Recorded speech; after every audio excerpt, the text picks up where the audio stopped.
विषय प्रत्यक्ष पर विचार चल रहा है।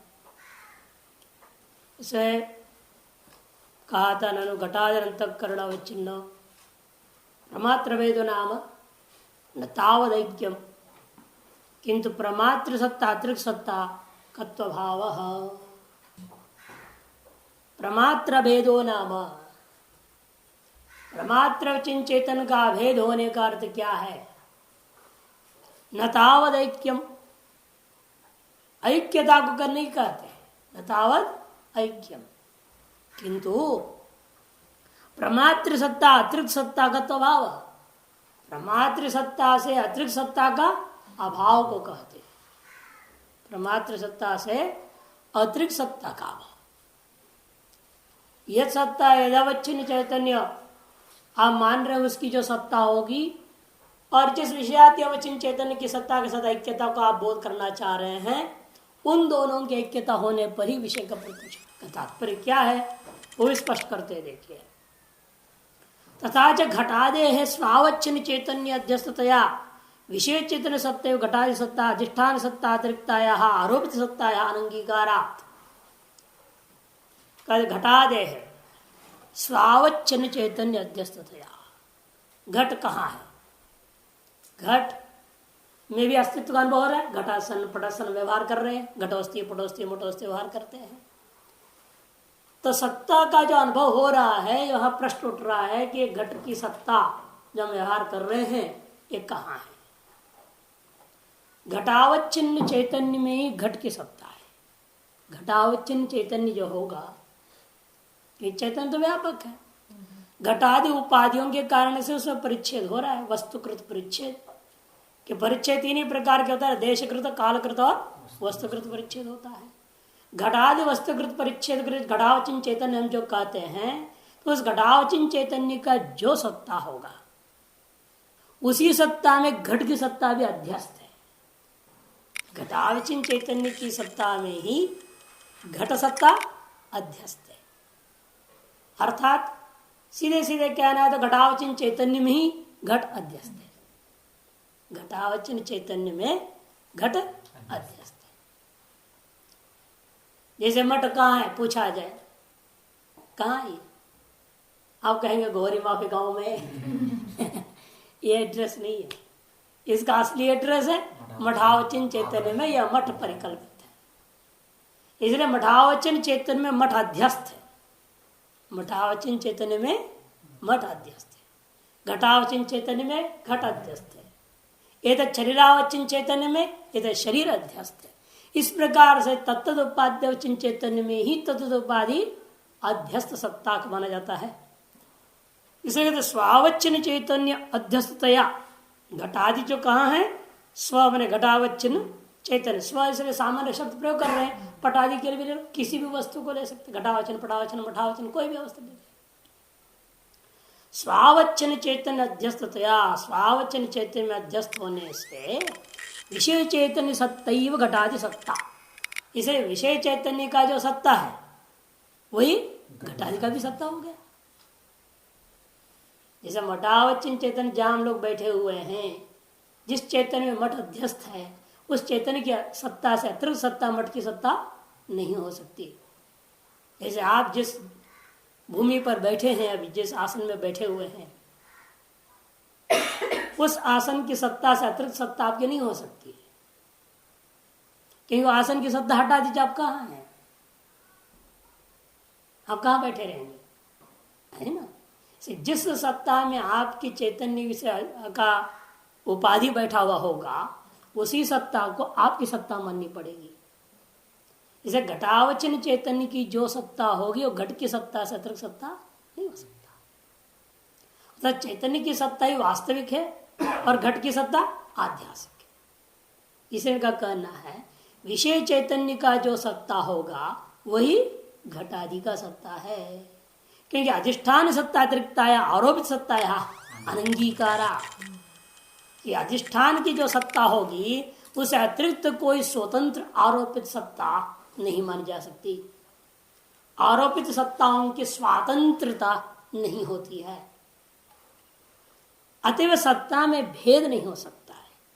सत्ता में आरोपित सत्ता और अधिष्ठान सत्ता दो भिन्न सत्ता नहीं है, क्योंकि अधिष्ठान की जो सत्ता होगी उससे अतिरिक्त आरोपित सत्ता का अस्तित्व ही हम नहीं मानते।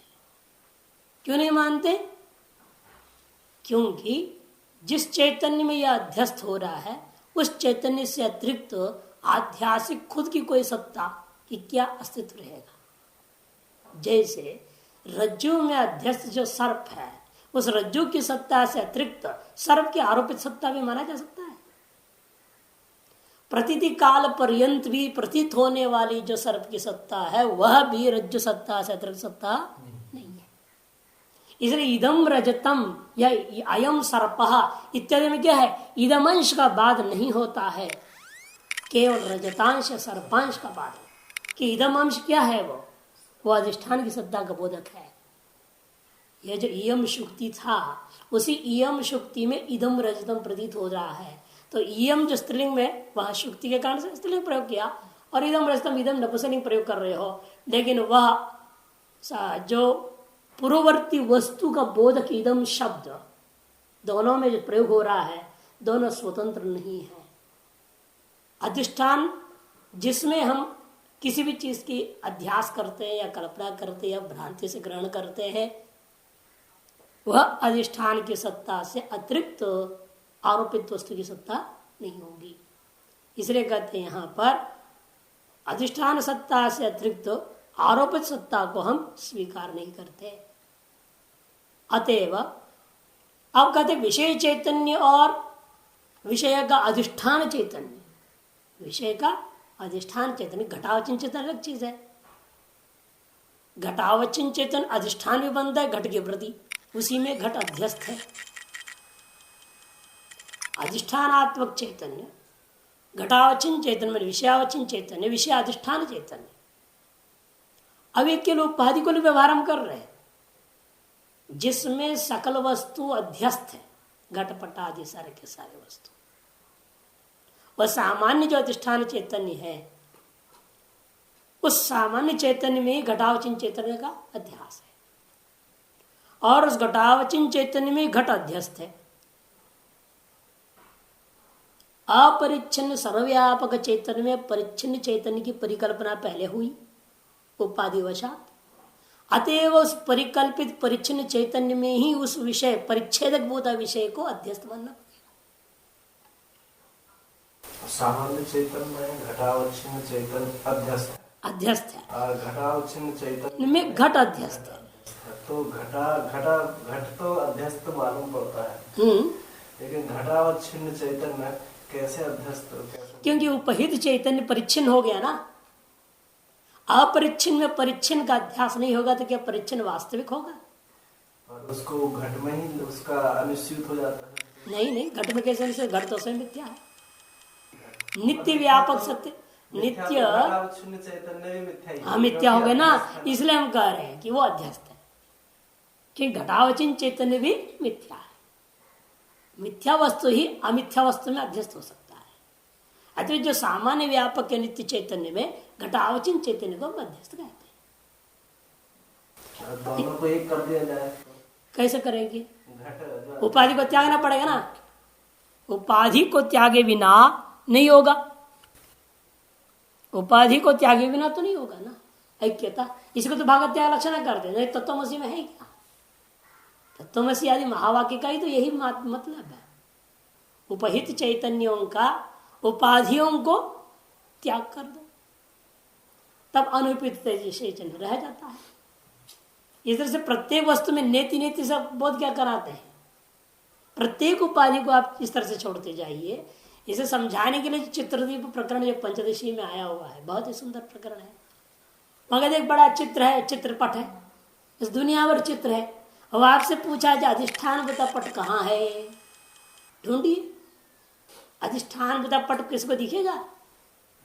क्योंकि अधिष्ठान बता पट पर रंग पोत दिया गया। पहले सफेद रंग डाल दिया ना, क्योंकि अघट्टित पट को घट्टित पट बनाया आपने।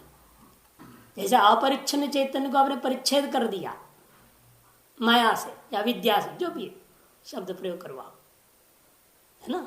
कपड़ा था साधारण, उसको अपने मंड बोलते हैं, मांड बोलते, चढ़ा दिया, उसे घटित पट बना दिया, कड़क बना दिया। फिर उसमें रेखा लांछित पट बना दिया, उसको चित्रों का रेखा बना दी। फिर उसका रंग भर दिया तो रंजित पट हो गया। तो अघटित पट ही वास्तविक अधिष्ठान है। अब चित्र बनने के बाद में रंजित पट की अवस्था में आप इस चित्रपट को आप जो है अघटित पट को देखना चाहें तो क्या करना पड़ेगा? जितने भी हैं सबको नेति नेति नेति नेति करके निरस्त करना पड़ेगा, है ना। ये जो चित्र है ये पट नहीं है, ये जो चीज है ये भी पट नहीं है, ये भी वास्तविक पट नहीं, ये सबको निषेध करना पड़ेगा। सकल चित्रों का निषेध करके चित्रों का भी परिच्छेदक भूता रेखाओं को भी निरस्त करना पड़ेगा। रेखाओं को निरस्त करने के पश्चात रेखा का अधिष्ठान भूता उस घटित पट बनाने के लिए उपयुक्त जो माया रूपी अविद्या रूपी जो मंड था उसको भी निषेध करना पड़ेगा, तब हम अघटित पट पे पहुंचेंगे। केवल चित्र निषेध से नहीं हुआ, चित्रों का भेदक रेखाओं का भी निषेध करना पड़ेगा।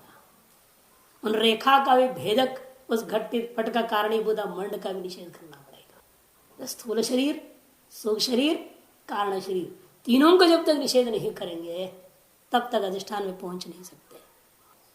इसलिए यहां पर कहते हैं कि अधिष्ठान बुधा चैतन्य से अतिरिक्त हमें कभी भी आरोपित चैतन्य या आरोपित सत्ता को स्वीकार नहीं कर सकते। विषय चैतन्य पूर्वोक्त प्रकार प्रमात्र चैतन्य में वास्तव में चैतन्य दृष्टिया देखेंगे तो विषय चैतन्य प्रमात्र चैतन्य दो भिन्न कहाँ है? भिन्न है ना। हाँ ना, अब क्यों उपाधि को छोड़ना पड़ेगा। इसके दृष्टांत पहले क्या दिया था हम लोगों ने? तालाब का दृष्टांत दिया।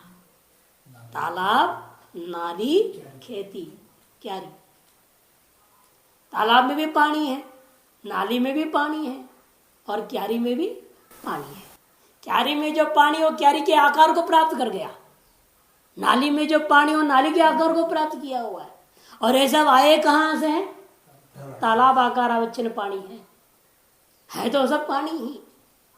इसलिए तालाब को अंतःकरण मान लो, नाली को वृत्ति मानो और क्यारियों को विषय मानो। तो प्रमात्र अवचिंचेतन, वृत्ति अवचिंचेतन, विषयावचिन तीनों एक है कि तीनों जल है। इसलिए उपाधि को निराश कर देंगे तो क्या हो जाएगा? तीनों अभिन्न हो जाएंगे। इसी को लेकर करें विषय चैतन्य पूर्वोक्त प्रकार है ना। पूर्वोक्त प्रकार मैंने तड़ागोदक दृष्टान्त। पूर्वोक्त क्या हो गया? तड़ागोदक दृष्टांत। तत्प्रकारेण प्रमात्र चैतन्य में वही प्रमात्र चैतन्य से घटादि अधिष्ठानतया, और प्रमात्र चैतन्य ही वास्तव में इसलिए क्या हो गया? घटादि का अधिष्ठान है। प्रमात्र सत्ता घटादि सत्ता, इसलिए प्रमात्र सत्ता ही घटादि सत्ता हो जाती है। नान्या इति सिद्धम घटादि प्रोक्षतम, इसलिए भेद नहीं रह जाता है। इस तरह से प्रमात्र सत्ता का घट सत्ता के साथ ऐक्यता हो जाने का नाम ही घटगत प्रत्यक्षता, विषयगत प्रत्यक्षता। इस तरह से घटादि का अप्रोक्ष हो जाता है। तब कहते हैं महाराज यह तो वृत्ति के द्वारा घट सत्ता और प्रमात्र सत्ता ऐक्य हो गया, लेकिन सदा अंतःकरण में रहने वाला धर्माधर्म को क्या करोगे? वो तो सदा ही अंतःकरण सत्ता से अतिरिक्त सत्ता वाला तो रहा नहीं, तो सदा ही फिर धर्माधर्म का प्रत्यक्ष होना चाहिए। लेकिन वास्तव में धर्म और अधर्म, पुण्य पाप का प्रत्यक्ष होता ही नहीं किसी को भी। जिस दिन होने लग जाए सब तो तुरंत जीवन मुक्त हो जाएंगे। अब यही हमें पता नहीं अपने अंतःकरण में कितना कूड़ा भरा। ये मालूम हो जाए कूड़े को तो सफाई करने में देर लगता है क्या? आपको तो मालूम हो गया कूड़ा है, अब सफाई करने में देर लगाते हैं? सब्जियां लाते हो, छांट देते फटाफट में, ये खराब इसको फेंक दो, ये अलग कर दिया। इधर से अंदर मालूम हो जाए ये पुण्य पाप है, प्रत्यक्ष हो जाए सभी को। ये पापों को दूर करेंगे कौन पीछे हटेगा? और पुण्यों को एनकैश करेंगे, फिर पता ही नहीं लगता, प्रत्यक्ष का विषय नहीं है। लेकिन आपका लक्षण जा रहा है, प्रमात्र सत्ता से अनतिरिक्त सत्ता वाला हो जाएगा धर्माधर्म की सत्ता। क्योंकि धर्माधर्म अवच्छिन्न चैतन्य कहाँ कल्पित है, आरोपित है? अंतःकरणावच्छिन्न चैतन्य में। इसे अंतःकरण अवचिन्न चेतन सत्ता से अतिरिक्त सत्ता वाला नहीं रहा धर्माधर्म अवचिन्न चेतन की सत्ता। अतएव अंतःकरण में नित्य ही धर्माधर्म का प्रत्यक्ष होना चाहिए। इस आपत्ति को दूर करने के लिए विषयगत चेतन में विशेषण देना पड़ेगा, योग्यत्व। उससे पूरे एक और बात भी कहने देखिए, अनुमित्यादि स्थले अंतःकरण से वन्यादि देश निर्गमन अभावेन वन्यवच्चन चेतन से प्रमात्र चेतन अनात्मकतया वन्यादि सत्ता प्रमात्र सत्ता तो भिन्ना नाति व्याप्ति है। लक्षण को घटादि में घटा दिए, घट में कैसे प्रत्यक्ष होता है, प्रमात्र सत्ता से अनतिरिक्त सत्ता वाला घट सत्ता होने से घट का प्रत्यक्ष हो जाता है। अनुमित्यादि स्थलों में इस प्रत्यक्षता का अतिव्याप्ति नहीं हो रहा है। क्यों? अनुमित्यादि स्थल में क्या हो रहा है, अंतःकरण से वन्यादि देश निर्गमन अभावेन, वन्यादि जहां है पर्वतादि देश में वहां तक अंतःकरण चैतन्य वृत्ति के माध्यम से पहुंचा नहीं है। अंतःकरण की वृत्तियां वृत्त्यवच्छिन्न चैतन्य, अंतःकरण आवच्छिन्न चैतन्य से निसृत वृत्त्यवच्छिन्न चैतन्य वन्यवच्छिन्न चैतन्य के साथ अभेद को प्राप्त नहीं हुआ। अतः वन्य सत्ता से प्रमात्र सत्ता का भेद नहीं हुआ।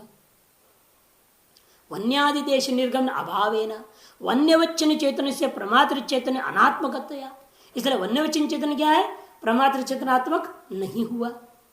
वन्यादि सत्ता प्रमात्र सत्ता तो भिन्न, इसे वन्यादि की जो सत्ता है क्या हो गया, प्रमात्र सत्ता से भिन्न हो गया। इति नातिव्याप्ति, इसलिए अतिव्याप्ति दोष नहीं रहे। लक्षण लक्ष्य में गया, अलक्ष्य में नहीं गया, इसलिए लक्षण बिल्कुल सम्यक है। लेकिन नन्वेवमपि धर्माधर्म आदि गोचर अनुमित्यादि स्थले धर्माधर्म हो प्रत्यक्षत्वापत्ति स्यात्। धर्म अधर्म का तो कोई प्रत्यक्ष होता ही नहीं, अनुमान किया जाता है। धर्माधर्म का कभी प्रत्यक्ष के योग्य कोई भी दर्शनकार नहीं मानते हैं कि पुण्य और पाप का प्रत्यक्ष होता है, ऐसा नहीं मानता। हम सुखी हम दुखी, हाँ ये तो हम जानते हैं। हाँ वो तो अनुमान किया आपने, सुख प्राप्ति पूर्वक पुण्य के अस्तित्व का अनुमान किया है आपने। अगर अनुमान भी मानते हैं तभी अनुमान भी प्रत्यक्ष के पीछे चलता है, तभी प्रत्यक्ष से सिद्ध हो जाएगा। नहीं प्रत्यक्ष कैसे नहीं, हमको जब सुखी दुखी मानते हाँ, जानते हैं हाँ, हमको अनुभव आता है तो हम महसूस करते हैं, उसको समझते हैं, तभी तो हम सुख अनुमान कैसे कहेंगे इसको? सुख का अनुमान नहीं बोल रहा हूँ, सुख का अप्रोक्ष किया आपने, दुख का अप्रोक्ष कर लिया आपने, उसके वजह से दुख के कारण का अनुमान करते, कारण कार्य से कारण का अनुमान किया जाता है। कारण का अनुमान, हाँ कारण क्या है, धर्माधर्म, इसका हमने अनुमान किया। इसे धर्म और अधर्म पुण्य और पाप सदा अनुमेय है, उनका प्रत्यक्ष कभी नहीं होता।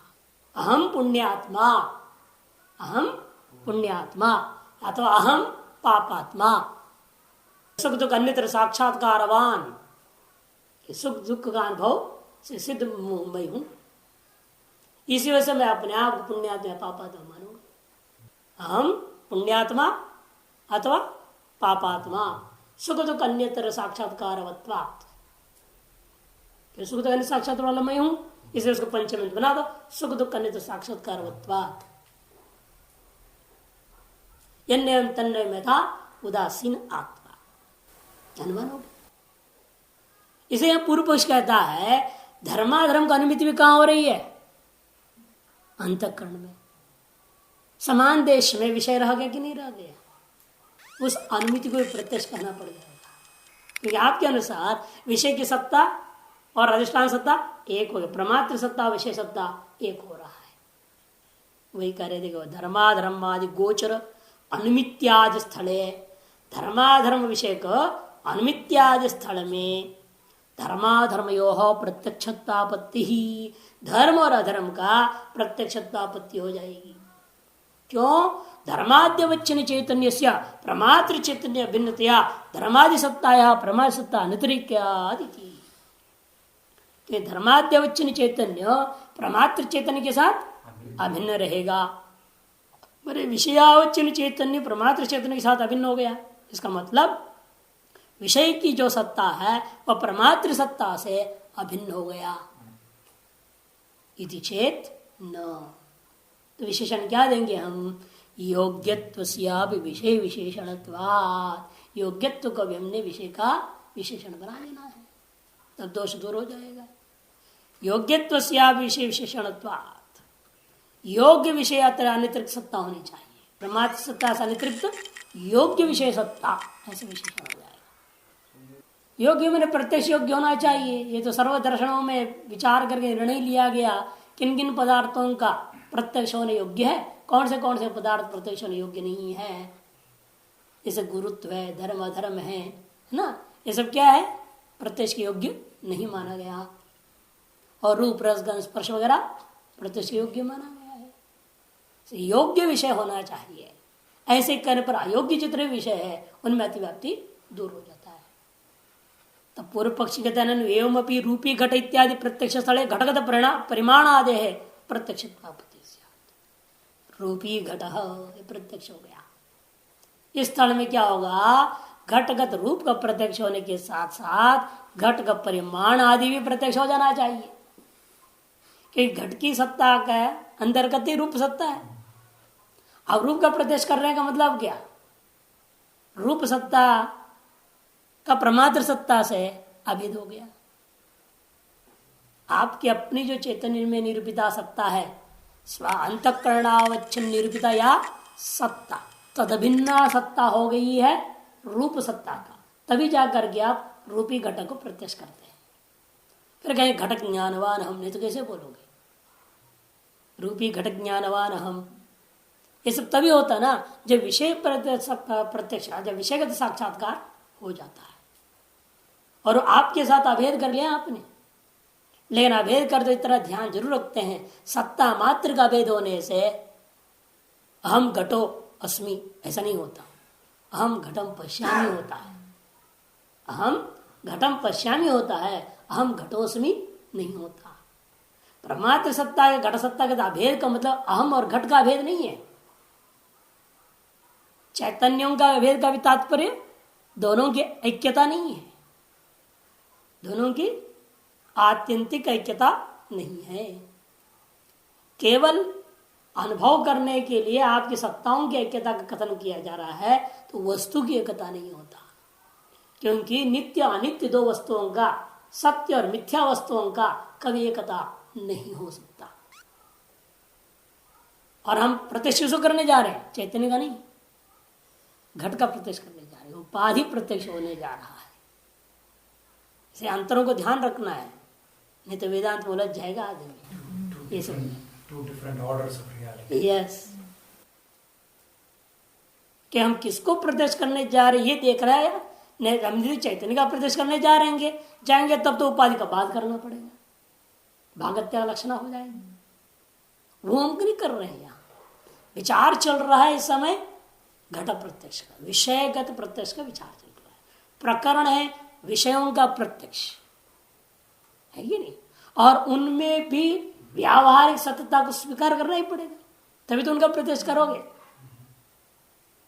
पारमार्थिक सत्यता का दृष्टिकोण में वो है ही नहीं, वहां प्रत्यक्ष क्या करोगे फिर?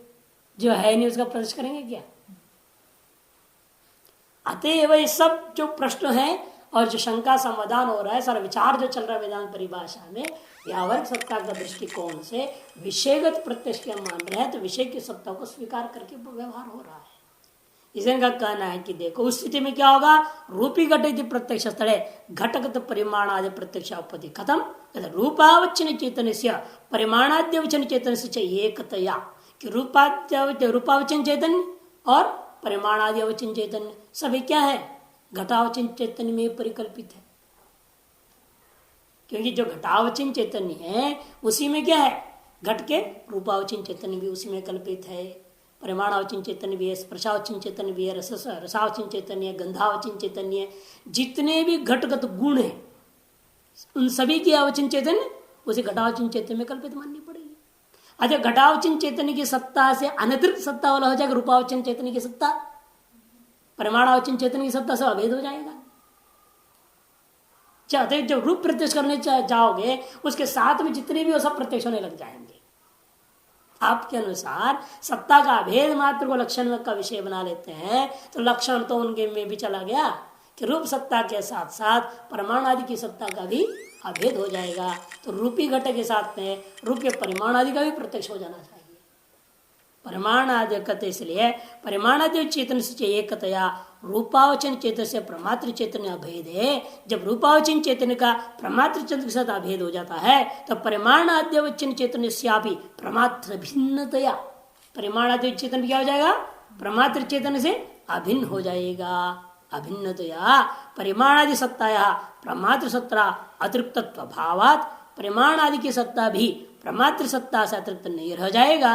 अतः परिमाण आदि का भी प्रत्यक्ष होना चाहिए। इति चेत न, तगत ऐसा नहीं हो सकता। क्यों? हमें वृत्ति को मिलाना पड़ेगा, बिना वृत्ति का काम चलेगा नहीं।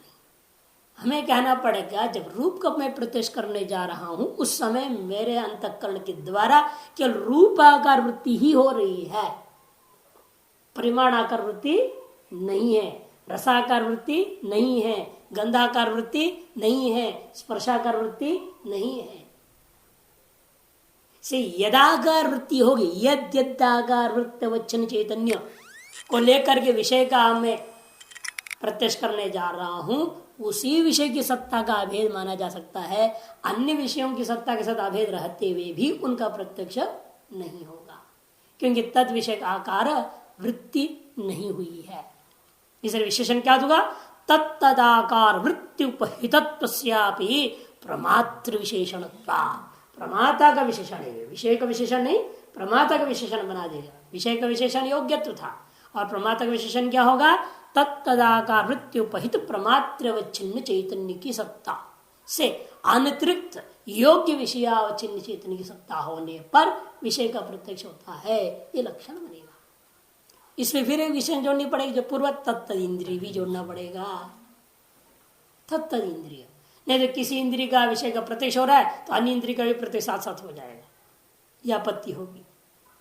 इसलिए रूपाकार वृत्ति दशायाम परिमाणाद्य आकार वृत्ति भाव है ना, रूपाकार वृत्ति के काल में क्या हुआ? परिमाणाद्य आकार वृत्ति नहीं हुई है। वृत्ति भाव है ना, परिमाणाद्याकार वृत्ति उपहित प्रमात्र चेतन अभिन्न सत्ता का स्वभाव है ना।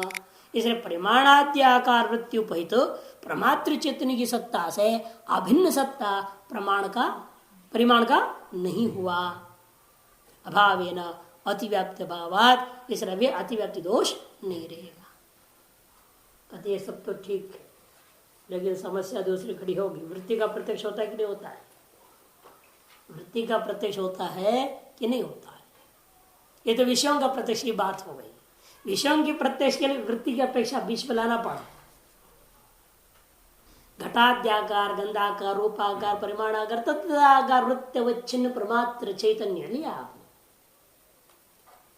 ये तो है घट को प्रत्यक्ष करने के लिए प्रमात्मा को वृत्त्यधीन हो करके आसानी से सत्ता भेद करता हुआ विषय का प्रत्यक्ष कर लेगा।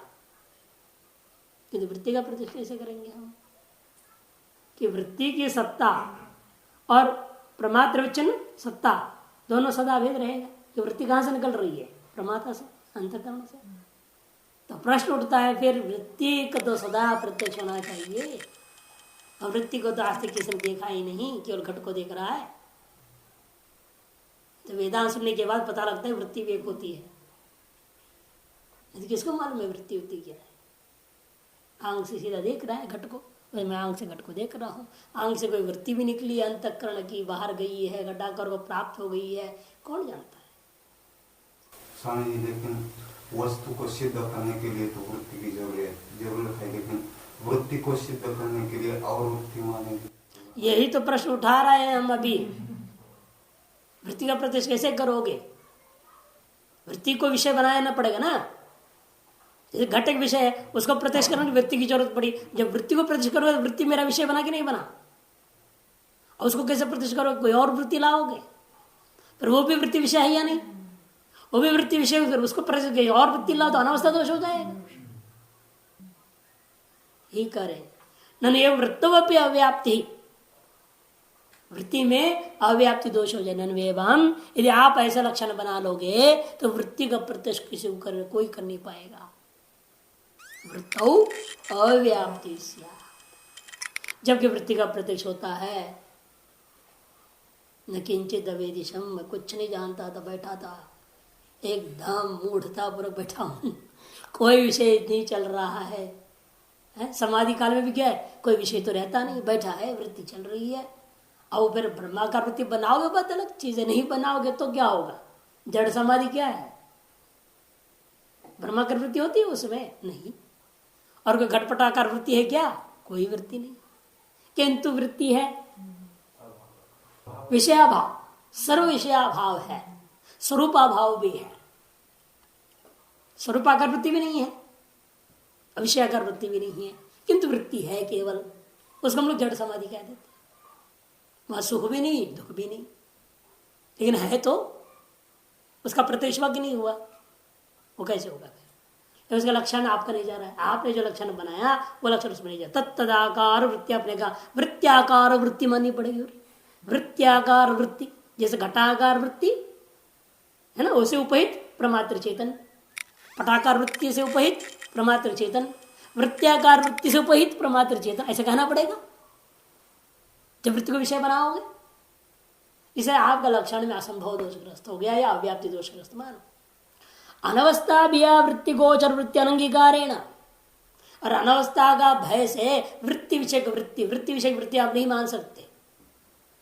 तत्र स्वाकार वृत्ति प्रतित्व घटित उक्त लक्षण अभावात इति चेत, तब वहां पर स्वाकार में घटाद्याकार पटाकार मटाकार जिसे कहते हो, जैसे वृत्त्याकार वृत्ति उपहित चैतन्य नाम का चीज नहीं रहेगा, लक्षण नहीं घटा, अतएव अव्याप्ति तो बना रह गया। इति चेत न, कहते ऐसा नहीं होता। कई बार केवल हम लोगों को क्या, न्यायिकों को, सभी दार्शनिकों को अनवस्था का भय से कई चीजें मान लेनी पड़ती है। अनवस्था का भय के कारण से बहुत सारी चीजों को मान लिया जाता है। संसार अनादि है, क्यों मानते हो? अनवस्था का भय से। परमाणु में क्यों रुक गए भाई? त्रसरेणु तो दिखाई दे रहा है, वो रश्मि के जो कणों में दिखता है उसको त्रसरेणु बोलते हैं, उसे दिखाई दिया। महत्व उद्भूत रूप महत्व परिमाण है, इसलिए दिखाई दे रहा है। उसके बाद कारण का अनुमान करेंगे। त्रसरेणवः सावयवाः उद्भूत रूप महत्व परिमाणवत्वात् यथा घटः। वो अवयव कौन से हैं? आपने नाम रख दिया द्विणुकम। फिर कहेंगे में द्विणुकः क्या है? सावयवः। द्विणुक भी सावयव है, क्यों? महत्व परिमाण आरंभकत्वात्। अवयव का नाम क्या रख दिया? परमाणु। मैं क्या तो फिर परमाणवः सावयवाः क्यों नहीं बोलते हो? और आगे उसका अवयव का नाम क्या रख? अरे काणु रख दो ना, परमाणु काणु। फिर वो भी उसकी बिना काणवः सावयवाः। उसका अवयव कौन है? डाणु। नाम तो हमारे 42 अक्षर है, 42 नाम तो आराम से दे सकते हैं। तो अनुमान तो बनाते जाऊंगा, ऐसे तो कोई अंत तो है नहीं। इसे उन्होंने कहा कि भाई अनवस्था दोष के भय से मैं परमाणु में रुक जाता हूं। तो अनेकों मामलों में हमें इस प्रकार से, अब परिमाण को भी लेकर तो हो गया, परिमाण में भी ऐसी चक्कर उठता है। सबसे बड़ी परिमाण आकाश में, उसे बड़ा परिमाण क्यों नहीं मानोगे? परम महत टाइटल दे दे, उसका नाम रख दे परम महत, निर्दिशय महत परिमाण। 7 विषयों में भी अत्यंत निकृष्ट परिमाण में पारिमांडल्य परिमाण नाम एक मान लिया, एक नामकरण कर दिया, पारिमांडल्य परिमाण। कल्पना को इसलिए सारी चीज अनवस्था का भय से सर्वोत्कृष्ट ये है, सबसे न्यूनतम ये है, मान के चलना पड़ता है ना। कोई भी सापेक्ष वस्तु संसार में है, सभी में ऐसे ही मानना पड़ेगा। अब बुखार गिनते का एक को कहीं आपने 0 डिग्री मान लिया, पता नहीं 0 डिग्री कैसे मान लिया आपने? 0 यूनिट माना ना, वहां से 1 2 3 गिनते हो, 102 डिग्री 104 डिग्री बुखार बोल देते हो, वो 0 वहां क्यों? प्रश्न डालो उसे। उससे भी कम को 0 क्यों नहीं मानोगे भाई? नहीं, उसका कम को माइनस में लेंगे, -1 -2। अब -10 को 0 क्यों नहीं मानोगे? उसके पास कोई जवाब नहीं। तो हमारा साइंस बोलता है ये 0 है, मानो इसको। इससे ऊपर 1 2 3 होता है, उसके नीचे -1 2 3 होता है, मान लिया। पढ़ा दिया ना बचपन में बुद्धों को, वो टाइपिंग कर दिया, ड्रिलिंग कर दिया, वो एक्सेप्ट कर लिया, और आज बड़ा अभिमान करता है मेरा वैज्ञानिक कह रहा है, ऐसा मानना पड़ेगा, क्वेश्चन नहीं कर सकते। और शास्त्र के बारे में, अरे शास्त्र से क्यों कहते? शास्त्र में तो क्यों बोल सकते हो, और विज्ञान में क्यों नहीं बोल सकते? बड़ा विचित्र है, ये दुराग्रह है। इसलिए कहा गया संसार की वासना को मिटाने के लिए शास्त्र वासना डालो, फिर शास्त्र वासना भी मिटाना पड़ता है, नहीं तो मोक्ष नहीं होने वाला। वो शब्द जाने फंसा पड़ा रहेगा, वो भी एक वासना है। अब विज्ञान की वासना लेकर बैठा है ना, विज्ञान जो कहता वो सब मानते हो, वही उस विज्ञान की वासना है, उसके प्रति अभिमान है। क्योंकि वो ABCD से पढ़ते पढ़ते 20 साल लगा दिया ना, जिंदगी उसी में है, अब उसको छोड़ नहीं सकते इतना आसानी से। 20 साल जिसका पीछे दिमाग लगाया है, और माँ बाप ने इतने मारा पीटी भी करा होगा, डंडे बंडे से नहीं, उसको लेफ्ट राइट करते रहे हैं बचपन से। अब एकदम शास्त्र में आकर बोलो सब विज्ञान झूठा छोड़ दो, तो कैसे छोड़े? उसकी वासना जैसे त्याग नहीं सकते हो, एक दिन शास्त्र वासना में त्यागना कठिन हो जाएगा। इसे बहुत संभल के चलना पड़ता है। शास्त्र को साधन के रूप में पकड़ो, वो साधन में आसक्ति मत रखना। साधन में आसक्ति हो गई फिर गांव नहीं पहुंचोगे, नाव में बैठे रह जाओगे। नाव में आसक्ति हो गया ना, और नाव में छोड़ोगे कैसे? नाव को छोड़ोगे ना तो गांव नहीं पहुंचोगे। जैसे नाव में आपको आसक्ति नहीं होती है, ट्रेन में आसक्ति नहीं है, ये तो ट्रेन ही घर बन जाएगा आपका, उतरोगे ही नहीं नीचे। आसक्ति बहुत कठिन है ना, इसलिए यहाँ पर शास्त्र के बहुत संभाल के कहते हैं कि आप अनवस्था का भय से भी जैसे अनेक वस्तुओं को केवल समझने के लिए स्वीकार कर लिया। ये शुरुआत है, ये अंत है। एक व्यवस्था हम बना लेते हैं समझने के लिए वस्तुओं को। तत्वत यहाँ पर भी जैसे लौकिक व्यवहार में लौकिक पदार्थों के लिए आप एक व्यवस्था 0 डिग्री से अमुक डिग्री ये वो करके व्यवस्था बना लेते हैं, उसी प्रकार शास्त्र भी अनवस्था का भय से कई चीजों के आदि अंत की व्यवस्था दे देती है। तद्वत वृत्त्याकार वृत्ति हम नहीं मानते। अनवस्था भिया वृत्तिर्वृत्त्यंतर अविषयत्वे अपि स्विषयत्वाभिगमेन स्विषय वृत्ति उपहित प्रमात्र चेतन सत्ता भिन्न सत्ताकत्व तत्रापि संभवात्। कहते हैं कि देखो अनवस्था का भय से एक वृत्ति को दूसरे वृत्ति का विषय नहीं मानते। एक वृत्ति दूसरे वृत्ति का विषय नहीं मानते, वृत्ति का विषय वृत्ति नहीं मानता। वृत्त्यंतर अविषयत्वे भी स्विषयत्वाभिगमेन स्विषयत्व स्वीकार कर लेता।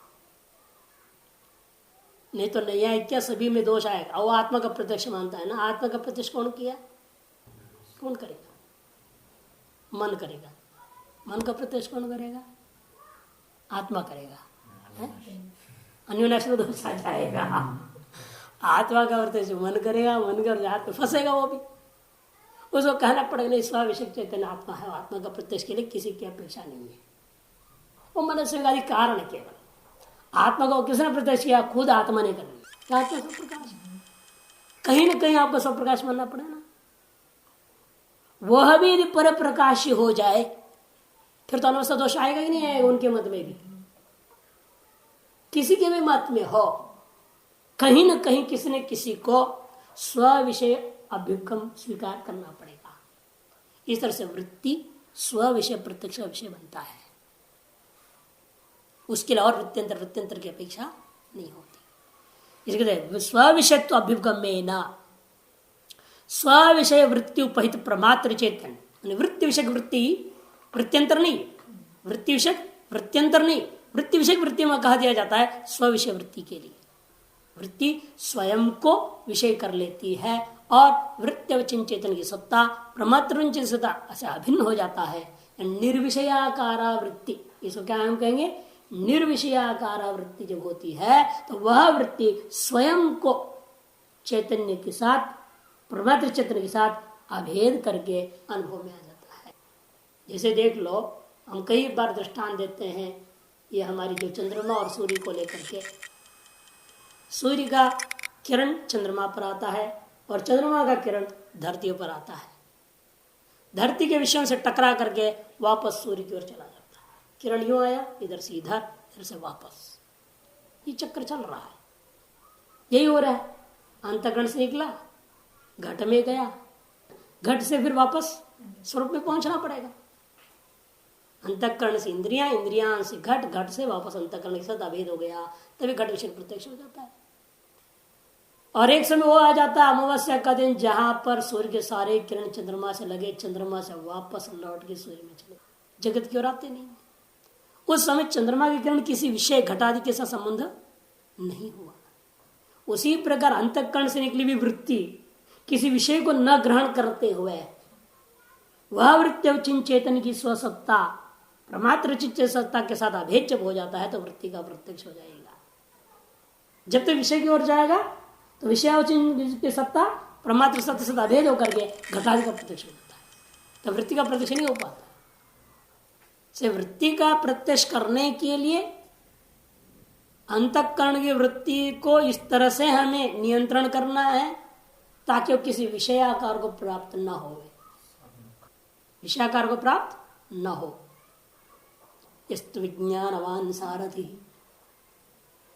इसलिए कठोपनिषद में लगाम पकड़े हुए रहना है ढंग से ताकि ये घोड़े कहीं गलत जगह भाग न जावे। फिर घोड़ों को भी बंद कर देना। आवृत चक्षु कश्चित धीर अमृतत्व इच्छन, उसी कठोपनिषद। केवल विज्ञानवान सारथी सारथी रह गया और आप रह गए, उसी अवस्था करें। यहां पर वृत्ति का प्रत्यक्ष होता है और यदि उस वृत्ति में वृत्ति चैतन्य जिस चैतन्य में अध्यस्त है, जिस चैतन्य में वृत्ति अध्यस्त है वह वृत्ति उस चैतन्य के प्रकाश को विषय बना लेता है तो उसे ब्रह्माकार वृत्ति हो जाती है। वो शास्त्र के तंतोपनिषद पुरुषम वेद मनसैव द्रष्टव्यम इत्यादि जो कहा गया है वह शास्त्र के आधार पर उन वृत्तियों को ब्रह्माकार बनाना है। यह ब्रह्म तो निराकार है, इसे शास्त्र के आधार पर शब्दों से, शास्त्रीय शब्दों के द्वारा वृत्ति में वो चिंतन करेंगे तो तदाकार की प्राप्ति होती है। इसलिए कहते हैं कि वृत्ति ही स्व विषय, अनुमानम कर लेंगे, वृत्ति ही स्व विषया अन्य अप्रकाशत्वे सति, अन्य अप्रकाशत्वे सति प्रकाश्यमानत्वाद आत्मवद। वृत्ति कैसी है? स्व विषया है। क्यों? अन्य के द्वारा अप्रकाश्य होते हुए प्रकाश्यमान वस्तु है वो।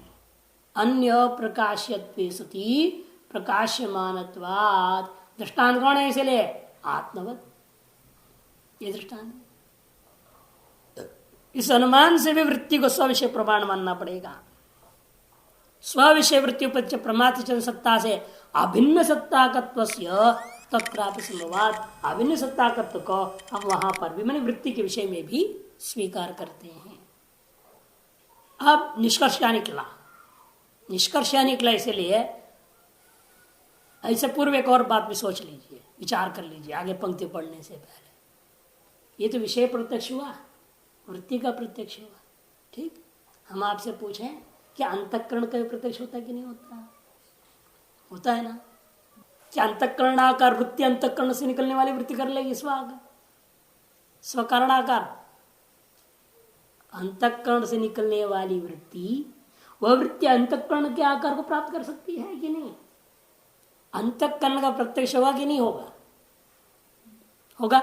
आपको दिख रहा है ना मेरा मन खराब हो गया, बोलते कि नहीं बोलते? आज मन बड़ा प्रसन्न है, आज मन खराब है, आज बुद्धि कुछ भी नहीं पकड़ रही है, ये क्लास में पता नहीं क्या हो गया। बुद्धि दिखाई दे रही है आपको, तभी तो बोल रहे हैं मेरी बुद्धि ऐसी हो गई है, जड़ीभूत हो गई है, आत्मगुणी हो गई है। कभी कभी एकदम सात्विक रहती है, जो सुना झट प्रिंट हो जाता है अंदर में, फालतू चीजें जल्दी प्रिंट हो जाते हैं। लेकिन खैर होता तो आपको दिख रहा है ना, हो रहा है, तो इसका बुद्धि दिखाई दे रही है आपको। अंतःकरण भी प्रत्यक्ष हो रहा है। वह कैसे प्रत्यक्ष होगा कि अंतःकरण अवचिन चेतन खुद प्रमात्र अवचिन चेतन है। प्रमात्र अवचिन चेतन स्वयं प्रमाता रूप अंतःकरण का, प्रमातृत्व की उपाधि कौन? अंतःकरण, उसका प्रत्यक्ष करेगा। और उसके धर्मों का तो प्रत्यक्ष कर ही रहा है। सुख दुख इच्छा द्वेष सारी चीजें प्रत्यक्ष होता है। अंतःकरण के धर्मों का प्रत्यक्ष हो रहा है, लेकिन अंतःकरण का भी प्रत्यक्ष होता है। उसमें क्या मानेंगे? आपका लक्षण कैसे जाएगा? तो स्विषय वृत्ति भी नहीं बोल पाएंगे आप। स्विषय वृत्ति बोलेंगे, अंतःकरण विषय वृत्ति बनेगा। तालाब में पानी है, इसलिए आप कह सकते हैं तालाब अवच्छिन्न पानी हो गया, अंतःकरण अवच्छिन्न चैतन्य हो गया, और अंतर जो पानी निकला उस अंतःकरण वृत्ति हो गई, वृत्ति अवच्छिन्न चैतन्य बोल दिया प्रमाण को बीच वाले। लेकिन खुद अंतःकरण को जो मैं प्रत्यक्ष करूं तब क्या हो रहा है उस समय में, केवल साक्षीभाष्य हो जाता है। साक्षीभाष्य नहीं, केवल साक्षीभाष्य, दोनों में अंतर है। साक्षीभाष्य केवल साक्षीभाष्य में क्या अंतर है? केवल साक्षीभाष्य के लिए इंद्रियां, अनुमान आदि प्रमाणों की अपेक्षा नहीं है, साक्षीभाष्य के लिए वृत्ति की अपेक्षा है।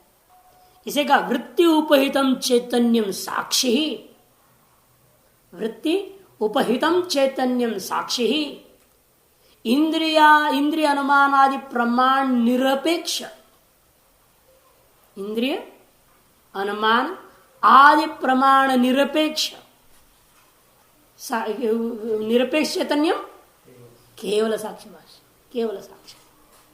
इसलिए इन दोनों को समझना पड़ेगा। इंद्रिय अनुमान आदि प्रमाण व्यापार अंतरेण यत् साक्षी विषयत्वम तत् केवल साक्षी विषयत्वम, ये लिखा। जो इंद्रिय अनुमान आदि प्रमाणों के व्यापार के बिना साक्षी भाष्य हो जाते हैं, उनको हम क्या कहेंगे? केवल साक्षी भाष्य।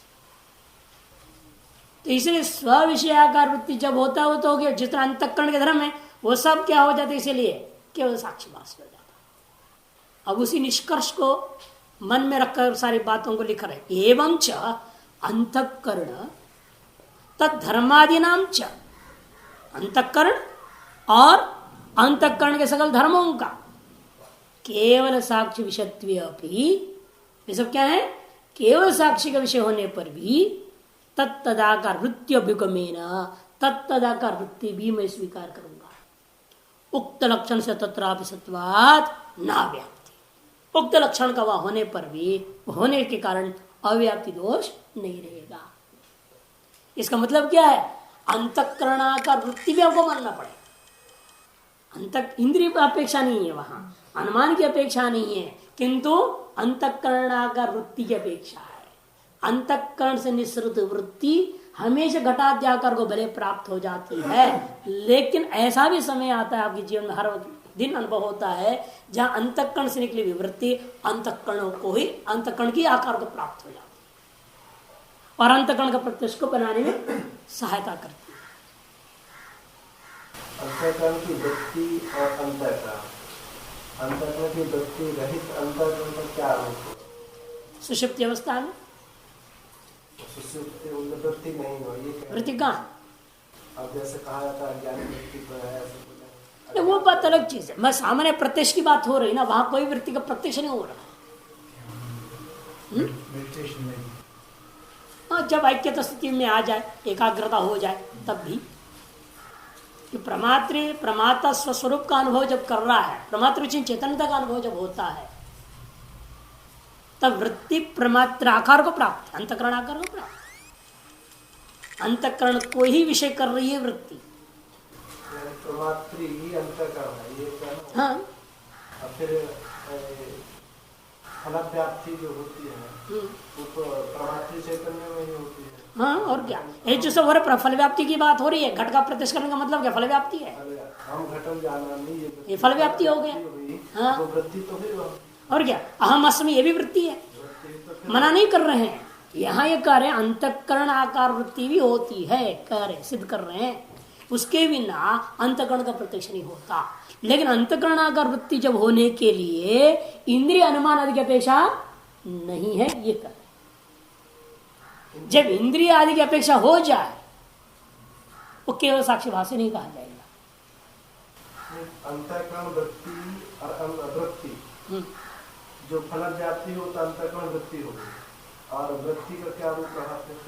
केवल वृत्ति का, केवल वृत्ति का स्विषय आकार वृत्ति, वृत्ति आकार वृत्ति विषय रहेगा, उसको सविषय कहा ना, इसलिए ऐसे भी माननी पड़ती है अनावस्था दोष का भय से।